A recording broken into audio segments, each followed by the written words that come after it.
Welcome back to the Bantering Boneheads, where on today's show David's going to tell me why my generation ruined the entire world. Is that where we're going with this? We're about to find out. I've spent the last 30 years of my life being told why millennials are the downfall of everything. So I'm sure you two have reasons to tell me why my generation has ruined your life.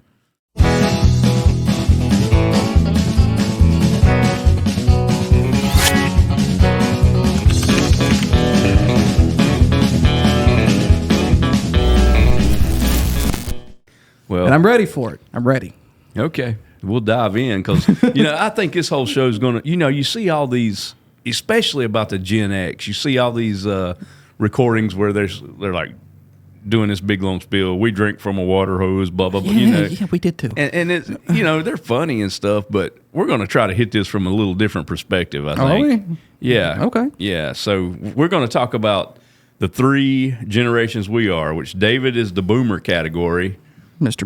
Boomer Humor. Barely. He's barely a boomer. Barely a boomer. It counts. I am a Gen X, and then we've got the millennial over here. So the one and only. So we're going to try to talk about that. So I guess with boomers being the oldest, maybe David should kick off with the boomer part. Age before beauty. Well, what do you want to? How do you want to kick this one off? I mean, you want me to start bashing the... Boomers have never had an issue throwing out and extolling their opinions on everything, so I don't know why you need advice on Oh, this. shut up, Tide Pod boy. So, yeah, wrong generation. That was the Zoomers. We didn't do that. Oh, y'all done something, like dog crap or something? No, that was you guys, back when it was still white because you were feeding your dogs ground-up dog bones. Oh. Man. Legit, did y'all know that? What? Dog poop used to be white. Like when you were kids and stuff, it's because there were animal byproducts, including the bones in there, and it would calcify out, and that's why it was all white and why it's not anymore. No, never thought about it. Well, let me ask you this. Let's start off like this. You are considered what generation? A millennial. A millennial. Okay. Tell me one thing that the millennials have done that's positive that has helped the foundations, something positive. What you've contributed to the world. Yeah, what you contributed. Tell me one thing that you've contributed that has a positive influence, positive outcome. We're currently the largest tax-paying generation that there is because there's more of us than there are of you. So we're financing your existence. Okay, but let me ask you this. How many taxpayers are actually working? Most of us. And most of us are working in underemployed jobs because we can't find jobs that meet our education levels. I guess technically I would be like the Zoomers and all that. That's correct. See, that's where you're messed up, is that everybody conflates my generation with the ones behind us. Millennials have mortgages. Like we're working, we have careers, we have bills, we have responsibilities. We're not on TikTok all the time. That's the generations following us. Yeah. Tony? Yeah. So what did your generation do? What did we do? Jeez. Besides smoke pot. Great music. You did have good music other than that. The music. If you're going to go there, we brought about the technical revolution, right? Because our generation grew up with, I started school with the Dewey Decimal System and no computers in sight, and then had one of these by the time I graduated high school. So what we've done is teach all of you geniuses how to work your technology. Nobody's taught me anything. I've done all this on my own. That's why it never works. I actually looked up some... no, maybe not you specifically, but everybody knows you've had to teach your parents how to do X, Y, Z. My generation was the first one to have to do that, where it was like, fix the VCR. How do I program the cable box? How do I program the remote? That was all us, because we grew up with computers, so we taught ourselves coding. We taught ourselves how to fix things on a computer. So that's what we did. Okay, we was already moved on from that to Tony. Well, I mean, yeah. So technically, they still interrupt and steal the show and try to put themselves forward and take the props away from the people before them. Go ahead, Tony. I mean, seriously, the music. Music. Did you just get German? Yeah, can't talk today. The music, I think, was a big thing for us. I mean, that generation of music, I don't think. So you're talking specifically what, 70s, 80s? Yeah, all the way into the 90s, really. I mean, that's fair. that whole thing there, 70s, 80s, 90s, man, that music rocked. That's good stuff. Still does. And I actually looked up some facts about the Gen X stuff and come up with about 8 different things, and I was really shocked that it was really true. I mean, it's right on the money. So they also call the Gen X the latchkey generation. It says many Gen Xers grew up with both parents working or in a single parent household, leading to a more independent and self-sufficient mindset. I prefer to refer to myself as feral. Feral, yeah. Yeah, you hear that a lot in those videos. And another thing it says was first tech adopters. God, See, I can't talk. That's one of those things that I feel like it kind of treads the line, right? Yeah, Because like a lot of people in your generation would have had the tech that we had, but you would have had to have been like way upper middle class to be able to afford it in those days. Yeah, it wouldn't have been as prevalent as it was for my generation and following because it was so expensive. And I remember, back in school, man, you couldn't use calculators. And we had the same thing. Right? You'll never have a calculator in your pocket all the time. Yeah. Joke's on you, math teacher. I've got the answers to the universe in my pocket all the time. Yeah.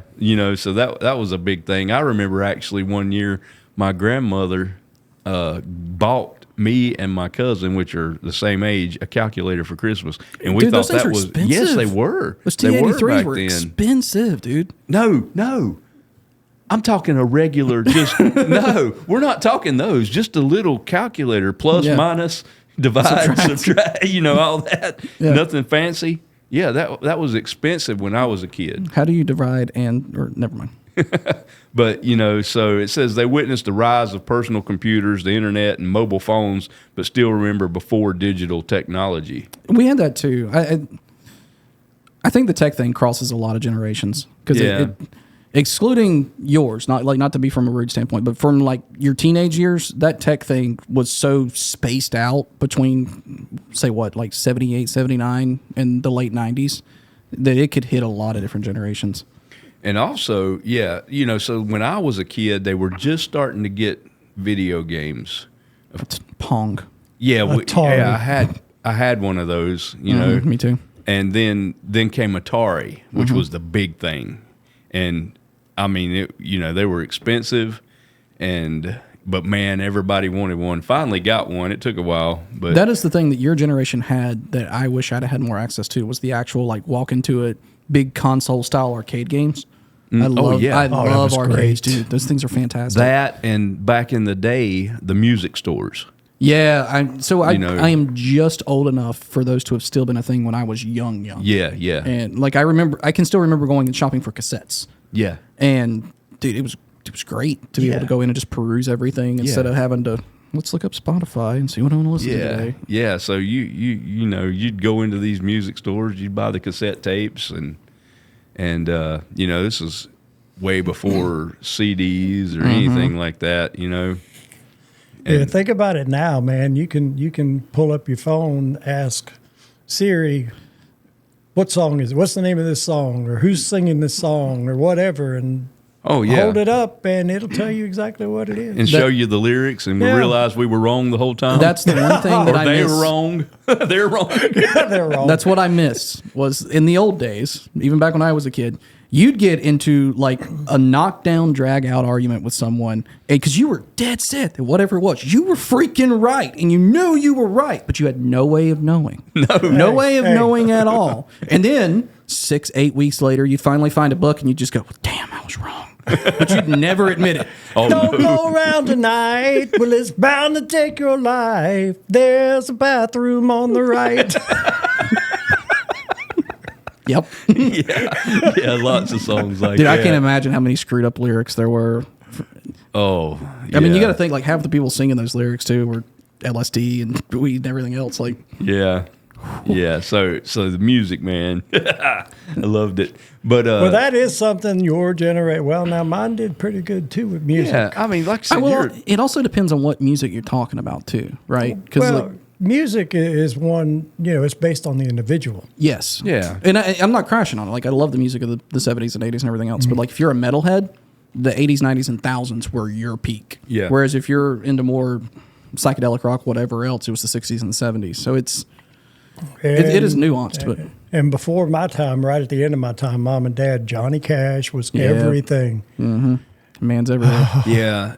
I remember like when I was learning to play guitar, Mom and Dad had either Mickey Gilley tapes. Mickey Gilley was good. Yeah, but it was real simple, 3 chords. Yeah, and that's it how was I his learned. lyricist. Yeah, that's how I learned to play, man. I'd sit there and That's how I learned to play drums, dude. I just put on whatever CD I could find and try and figure it out.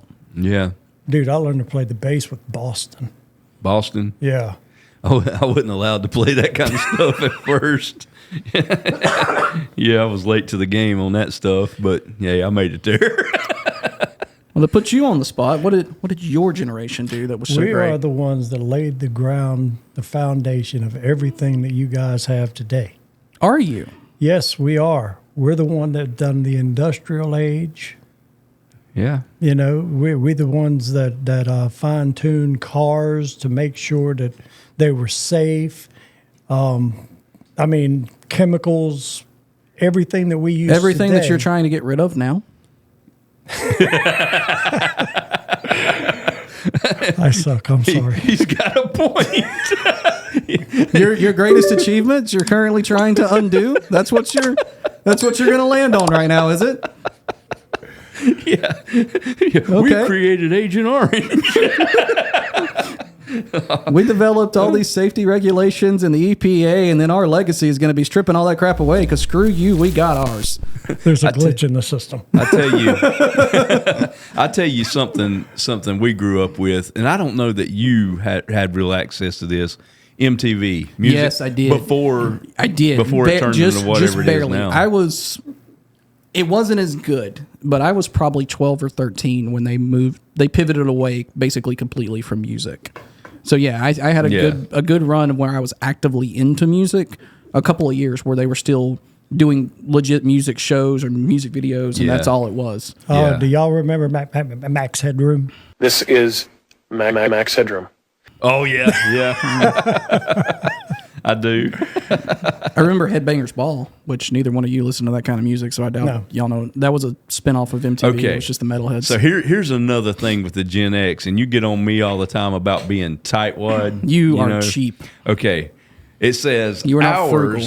Our generation is skeptical and pragmatic, having experienced events like Watergate, the Challenger explosion, and multiple recessions. They tend to be skeptical of authority and institutions. So I'm gonna sum up my generational strife in one thing. I'm getting real freaking sick of living in unprecedented times. Unprecedented times. Every news article today is these are unprecedented times. Can I just have some precedented times, please? Yeah. Just something that's normal. Yeah, I quit watching Like, the news. What's normal? I don't know at this point. I don't have a freaking clue. That is the one negative to my generation is we're actually one of the best educated generations as far as college degrees go in history. Yeah. But we can't find jobs. Yeah. And part of that reason is because you geniuses won't retire and get out of the workforce. But that's a different discussion. Yeah, but I'm looking at you, Congress. If you're over the age of 65, get the hell out. Yes, for sure. But legitimately, that is a problem. Like half the management at my current place of employment could have retired years ago. And I work for the government. You get pensions. 30 and you walk and you get a paycheck. And these people are 38, 40, 45 years just sitting there taking up a space. So there's no vertical growth for any of us. There's nowhere for us to go. And then on top of that, when we all were graduating high school and graduating college, it was smack in the middle of the 08-09 recession. So I'm applying for a job at McDonald's and I'm competing for a guy with 30 years work experience and a master's degree. Yeah. Wonder who's going to get hired. Yeah. Yeah, that's true, man. I do remember that 08 deal. Oh, dude, that was so bad. That was really bad. Another thing we had to deal with was, and I'm looking at this data I looked up, was bridging the gap between analog and digital. I mean, we had like the rotary phones. We had those too. Did you? Yeah, my grandparents had a rotary phone. Okay. Mm-hmm. And, like if you were to take like your kids, my grandkids, they'd have no idea. They could not even. One of my favorite things is Nate gets these like worksheets where you've got to figure out what the thing is and plug in the words. Like there's one letter missing, and it'll be a record. And Heather's like, what is this? And I'm like, it's a record player. And he goes, no, it's not. It looks like a CD. I'm like, it's too big. It's a record. Like, just, and Nate's just like, I don't know what any of this is. Those worksheets are so out of date for that kind of thing. Yeah. It's interesting though that I don't know if it was probably more your generation because cassettes were showing up by the time you were a teenager. Yeah, I would cassettes think. was the big but thing. But records are going through like a giant revision right now. Like they're showing up big time. So for us, I mean, we had records and then we had 8-tracks. I was young with the 8-track, but the records carried for a while. And then they kind of phased out. And now, like you said, that's coming back hot and heavy. So we went into the cassette tapes and rode that for a long time. One of my first trucks had a cassette player. Yeah. I don't think any of mine have any of my vehicles. I drive older vehicles, but they don't have. Both of yours have CD players. Yeah, they got CD players. Now, what's going to blow your mind is when you finally replace Lisa's car, they don't have CD players. Yeah, nothing. My truck or Heather's car don't have CD players, which blows my mind. I'm annoyed by it. Yeah. Lisa loved the CD players, dude. But just got this giant stack of CDs that I can't use anymore. And I remember, we had these, like I could wear them at work. Then they were radios.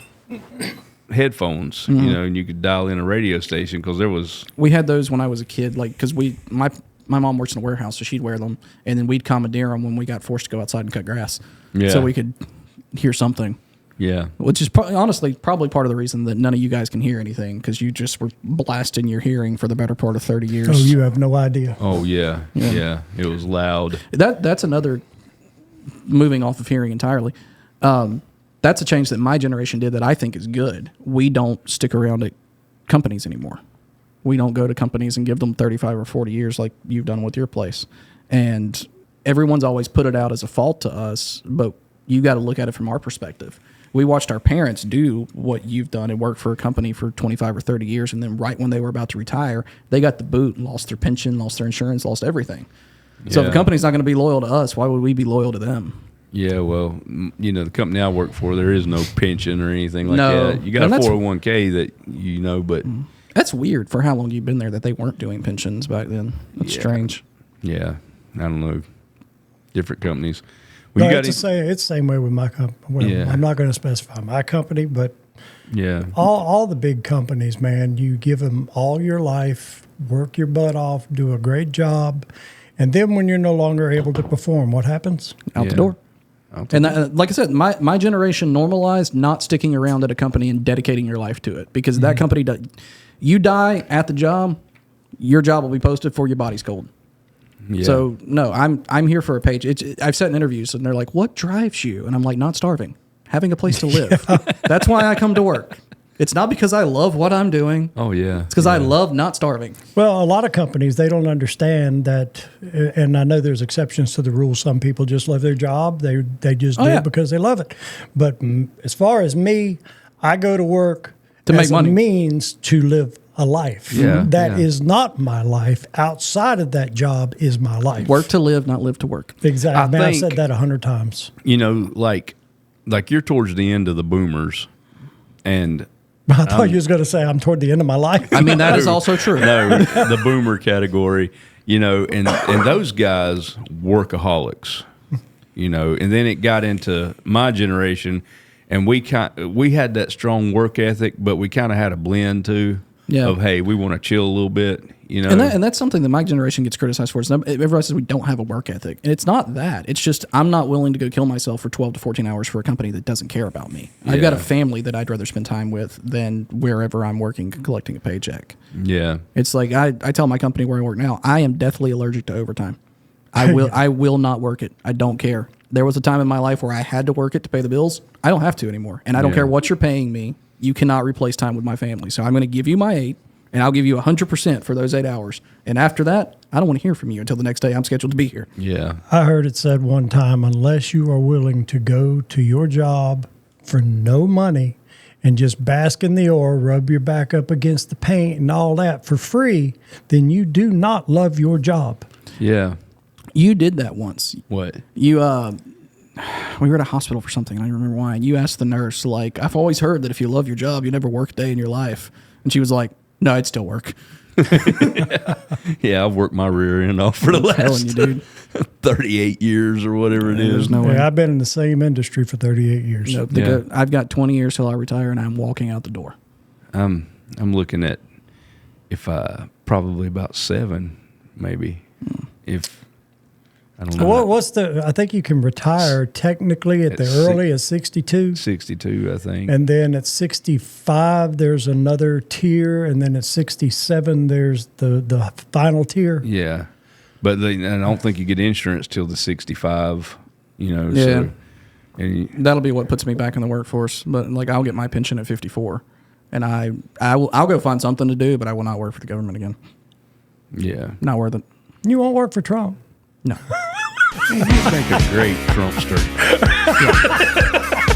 Trumpster. There's a lot of I'll things. drink to that. There's a lot of things that I could say right now, but it would put me on a list. So I'm just gonna. We just like to have not. fun with Matthew. Yeah, we do. So I guess that's pretty much all with the remember my generations. statement about Congress, and it applies to the presidency too. Yeah.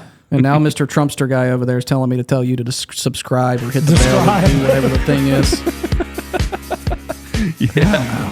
So Somebody else do the subscription plug, not me. So that's our okay. Please subscribe. There you go. Please. He's asking like, you nicely. share, subscribe. Ring the bell, Comment. do the things. I don't know what all you got to do. Do you actually? Side note: do you know how YouTube works? Because I don't. Not particularly. Yeah, I don't understand the algorithms, the ring the bell, the all that crap. I don't understand that. That's what Bach's here for. Yeah. He's the What'd you say? What? What did you? That's what I thought. yeah. So that's our generation talk. 3 different perspectives, and Mine is correct. Look, I told you he was a boomer. He can never be wrong. You are the epitome. My grandfather was probably the greatest generation, whatever their actual title is. But he had a go-to phrase, and you are the embodiment of it. And that is? I may not be right. I may not always be right, but I am I'm never wrong. that's a great one. And on that wonderful disappointment, wherever you go, yeah, whatever you do, stay bona fide. Bona fide.